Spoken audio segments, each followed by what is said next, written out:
What's up guys, it's Phil, and it's time for a personal project.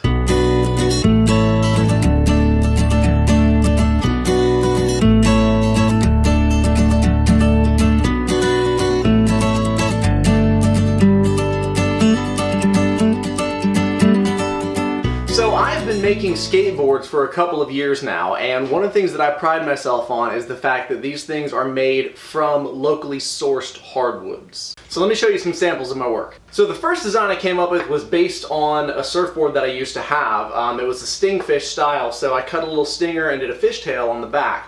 And these are pretty cool. So as you can see, it's got a nice high gloss lacquer finish on the underside. This one's actually made from clear cherry and then wood staves from a Jack Daniel's barrel, which is white oak. It's got recycled glass on the top, and then some reverse kingpin trucks and some small cruiser wheels with no kicktail, but with enough space back here, you can actually lift the nose up and it's really, really responsive, so this thing is great for cruising around on. Now these two are my Mako style boards. Now they're named after a long, slender, and fast shark called the Mako shark, and these are pretty awesome. They're real skinny, they're pretty long, they're about 33 inches, so not the longest thing in the world, but for a cruiser they're a good length. They have a nice long tail just like Mako sharks do, and then on these I do a laminated veneer where I make my own veneers. They're super thin, they're super awesome, they're all made from locally sourced hardwoods. It is pressed veneer, so it's pressed maple veneers, and then I custom paint the bottom. So these were actually painted by hand. They're spray paint, you know, kind of New York graffiti artist style, which is pretty great. They do glow in the dark. This one glows in colors. This one just glows in green. The galaxy and the wheels glow. This one the wheels don't, but, you know, it's alright. Now I do make longboards as well, and while I have made a couple of pintails, my favorite is what I call the hammerhead, which is this kind of dreadnought style skateboard. This one is made from clear cherry, black walnut, and ash. It's actually from my family farm in Ohio, and check this thing out. Look at that. It's 49 inches long, it's got 6 wheels, which is really, really great. Underneath it has these gull wing sidewinder trucks, which are like a double truck system, so this thing can actually turn on a dime. I call this my show truck because it's so big and it's so dumb with the 6 wheels on the back that it always starts a conversation, which is a great way to tell people that I actually make custom skateboards. Now my personal board for pool skating and skating around is this one, but the downside is something happened when I was making it and pressing the veneers together, and I've actually got a little bit of delamination here. So when I put my weight on this tail, it separates the wood. So this board's not going to last very much longer, and that kind of stinks. So I'm going to be remaking this one in another video, but the inspiration for this video was actually those cruisers. I even made this little board for my 4-year-old. She super, super loves it. It is cedar and black walnut veneer for the top, a couple of layers of maple plywood, and then some little penny trucks that I hydro dipped myself. There's another video on my channel if you want to check that out and see how to do it. But she really loves this one. Probably won't make any more this size. I just made it for her so she could learn, but it's pretty cool. So this is one of my decks without the wheels. Now this one is awesome. It's got rainbow poplar, cedar, a little bit of clear cherry, some black walnut, some white oak, and more rainbow poplar on the outside, glass grip on the top. This thing is super cool, but every time I make one of these, they look so pretty, I just can't bring myself to keep it. I always end up putting them online and selling them.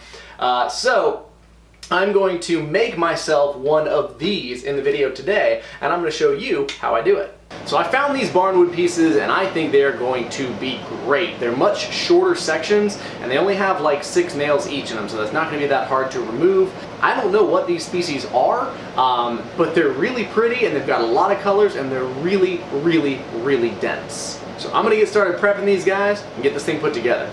So the way we're going to do this is by removing all of the nails and any other metal that you can see from the boards themselves. Then you want to take it over to your table saw, and using a ripping blade, because I've got such dense barnwood, you want to rip down your sections. Now most of mine are going to be about 1.5 to 2 inches thick, because that's the final look I want, and also that's going to be the easiest way to get some straight boards. Once you've got those sections cut down, all you have to do is make sure that everything is nice and straight and nice and flat. Once everything is jointed and straight, I'm going to grab the flattest pieces that I can and go ahead and start gluing them up. This is actually pretty simple. I use some bar clamps set flat on the table, lay these pieces down in the order that I want them to be in, turn them up on edge, add some glue, make sure it's all spread around, and then set them back down on the pipe clamps, using the pipe clamps to help keep the ends flat. Go ahead and push them together, clamp everything down really, really tight, and then add a couple extra clamps on the opposite side to prevent it from bowing, clamp it down a little bit tighter. So now that that's all clamped up, I'm actually going to leave it overnight and come back to it tomorrow.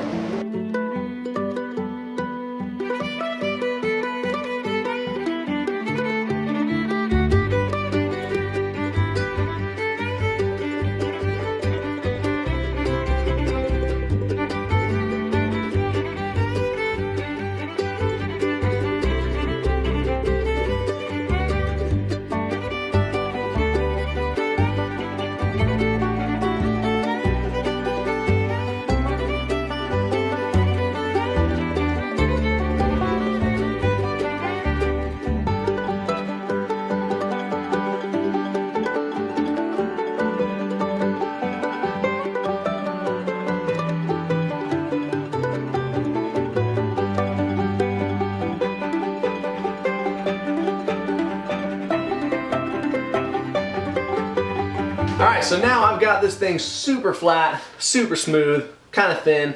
I really like it. It's really, really dense, so I know the thing can hold up my weight. I've already tested it out.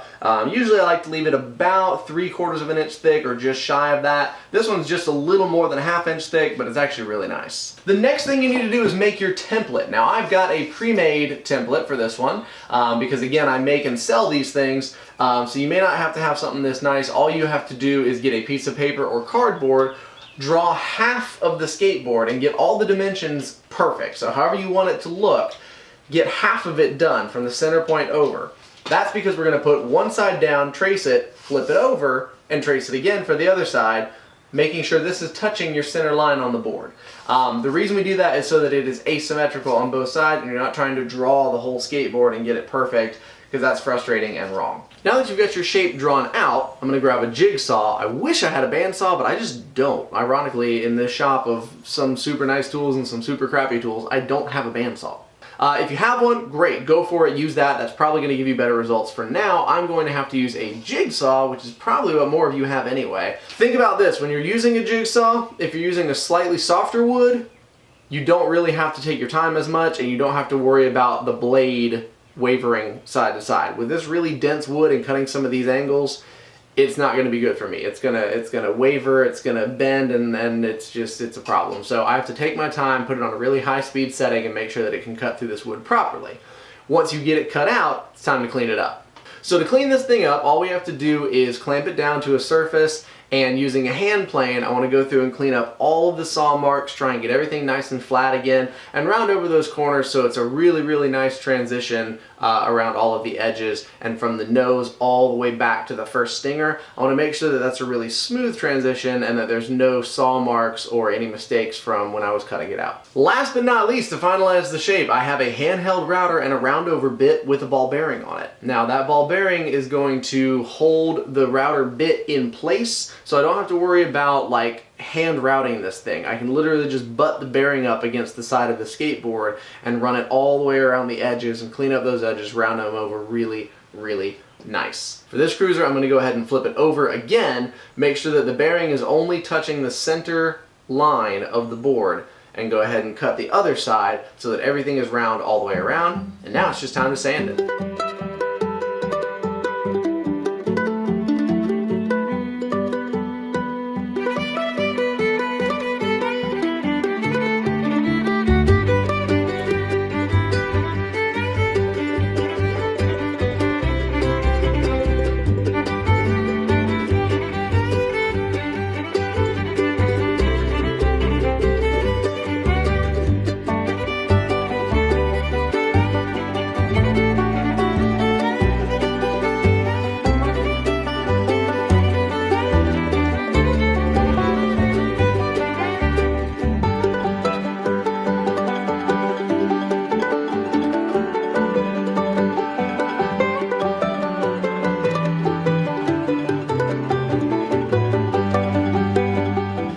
So now that I've got the first layer of lacquer on this baby, I am going to set my holes. Now I've got the template set so that it already has pre-marked holes where I can kind of mark on my board, but if you're wondering how to do this, all you have to do is find your center line, and then you can measure out from there exactly where you need the holes to be measured.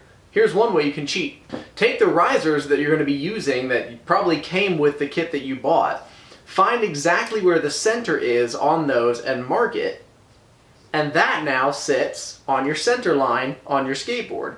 Then you just have to mark through the holes where you're going to be drilling, and it's done. One pretty easy way to do it. There's actually a lot of good videos out there on YouTube on how to do it. I just haven't done it in so long because I've already got it on my template. Once you've found your holes and your center line, you can go ahead and get those marked.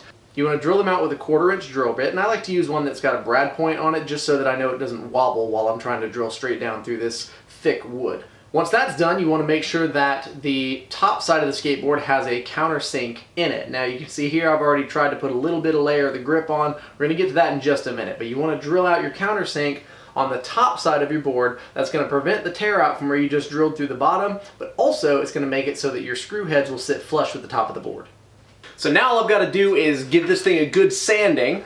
I'm not going to worry about sanding the top side because I am going to put the grip on that, but the bottom side I'm going to sand these out a little bit. I'm going to sand right around these holes and just smooth all that out, but a really light sanding to get that first layer of lacquer roughed up and smoothed out at the same time. And then I'm going to put another 2 coats of lacquer on the bottom and 1 more coat of lacquer with the glass grip on the top. Now let's talk about the grip for a minute. The grip that I'm going to be putting on these boards is by a company called Lucid Grip, and it is the Lucid Grip Light Grip is what I prefer to use on my boards. Now this stuff is really cool. It's an eco-friendly product that's made with a water-based glue and recycled glass. It's been crushed up into coarse little crystals, and it's pretty awesome. So they have 3 different grip types, and for this kind of stuff I find that the light grip is the best. Now I order it directly from them and I only get the grip. But if you want to get the kit, you can check out the links I've got below. You can buy these kits on Amazon for like 20 bucks, and it's actually going to provide you more grip than you're going to need. So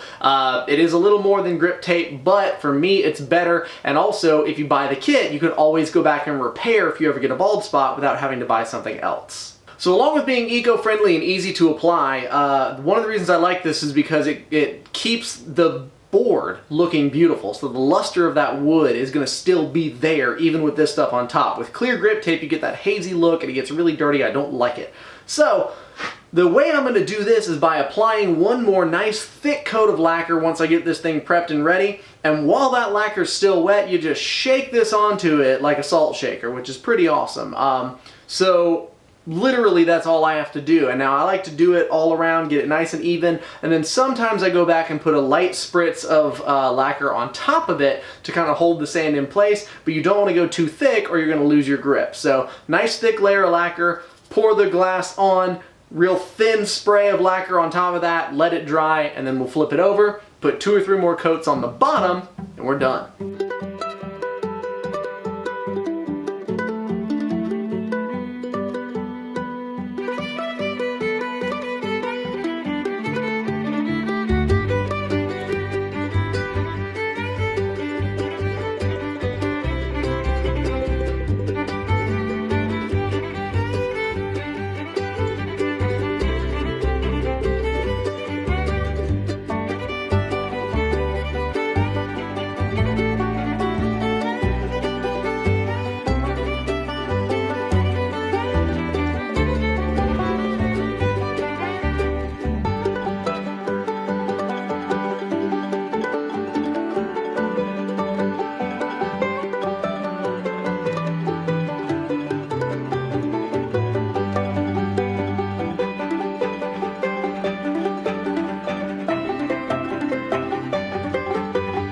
Alright, so I have given it a couple days to fully cure, and I just got my shipment from Amazon. I ordered some really awesome trucks and wheels combo. I've got a link for some of those down in the description because they're pretty awesome, and I'd really like you to support my channel by clicking on those Amazon links. So if you're looking to do your own skateboard, you want something nice and simple and nondescript, check out the links below to get your hardware and your trucks and your wheels. But now I've got to get these things installed, so I'm going to go ahead and put them on this skateboard, then I'm going to take it out for a test run.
This thing turned out super awesome. I'm really excited about it. It's a little heavy because, you know, it's so dense, but I actually like that. I feel like it gives me a little better control when I'm out there cruising. So I'm really excited to get out there and use this thing, and I cannot wait. I'm going to try it out in the bowl here in Franklin, and I'm also just going to cruise around town with it a little bit because it's really just a cruiser, so that's what I'm going to use it for. And with that, guys, I just want to say thanks for watching. If you want to try and build your own, feel free to use these techniques because it's basically a really awesome cutting board. Try to avoid softwoods because they don't really hold up as well, and really maple's your best bet, but doing a combination like this is actually pretty awesome too. Definitely check out the links below so you can get your own wheels, reverse kingpin trucks, and a full-on hardware set, which is pretty awesome. And then Lucid Grip. Gotta love it. This stuff is awesome, especially for these type of skateboards. It leaves all that wood grain underneath. It does not dull it like grip tape, and if you ever get a bald spot, you've still got a bunch of glass left over if you've only made one board so far. So thanks again for watching, guys. We'll see you next time. Bye.